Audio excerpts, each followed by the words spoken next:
the wonderful Johnny Knight.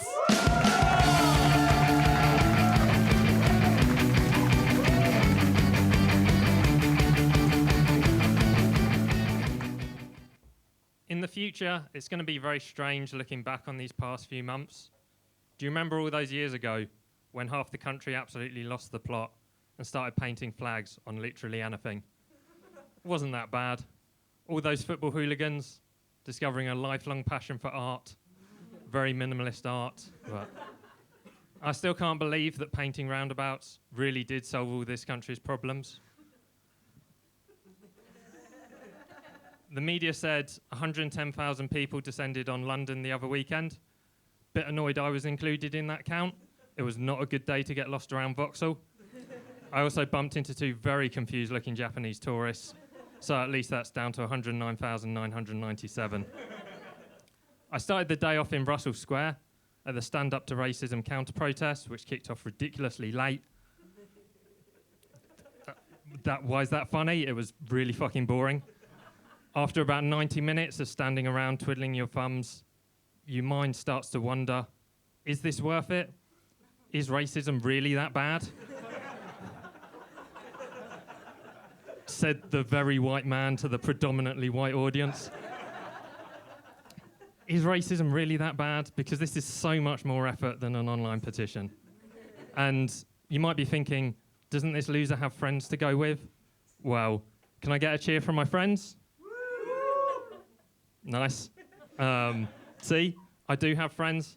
I just don't like to make them feel bad. And I know how it goes. Look, Johnny, we know you don't really value your weekends. But I've had a really long week at work, down in the mines. I just want to relax. I am slightly against racism, but I'm also strongly in favour of a cosy Saturday on the sofa. So, have you got an online petition I can sign? And I can't argue with that. That was me up until 2 months ago, right up until I won my penalty fair appeal and went to my head a bit.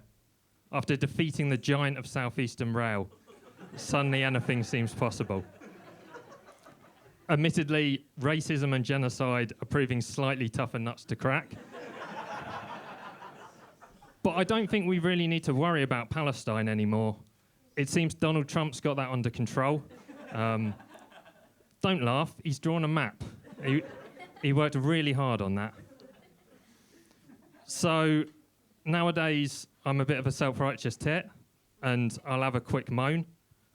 People say the left is full of artists and creative types, people without proper jobs, stand-up comedians.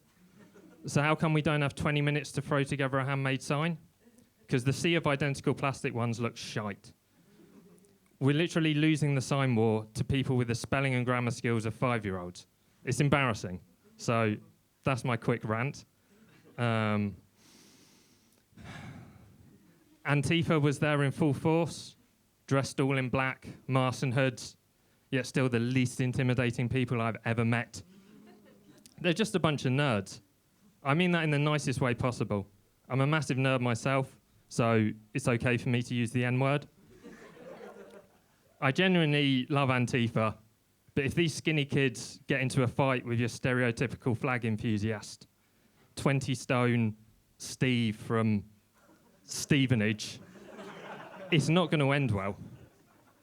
It's going to be like the hobbits jumping on the cave troll in the Mines of Moria.